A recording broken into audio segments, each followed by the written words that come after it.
Ngayon, i-off mo din siya. Yan, ngayon punta ka ng ng stop. Hindi, huwag mo na i-exit. Punta ka lang ng stop.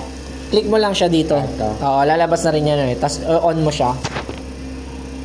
I-on mo. So, mag-i-stop siya. Okay? Oo.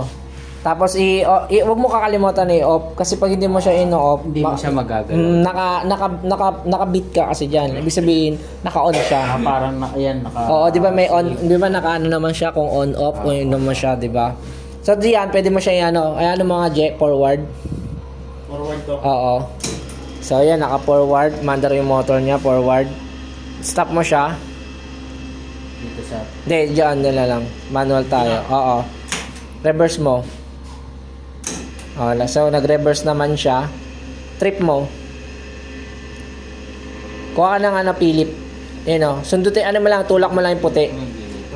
Yung puti, sundut, yung sa loob. Yan. Tulak mo pa loob. So, yun, umilaw yung dalawa. Dapat dalawa. Stop Tsaka trip. Babapasin mo dito. Kaya kung ayaw mo ng ilaw, Buzzer. Sira yung buzzer ko kaya walang Babapansin mo, yung extreme mo, nag-close na. Di ba? Ayun yung extreme mo, nag-close na. Kanina kasi naka-close. Kaya pagka naka-active na agad siya. Kaya sana tatanong ko eh.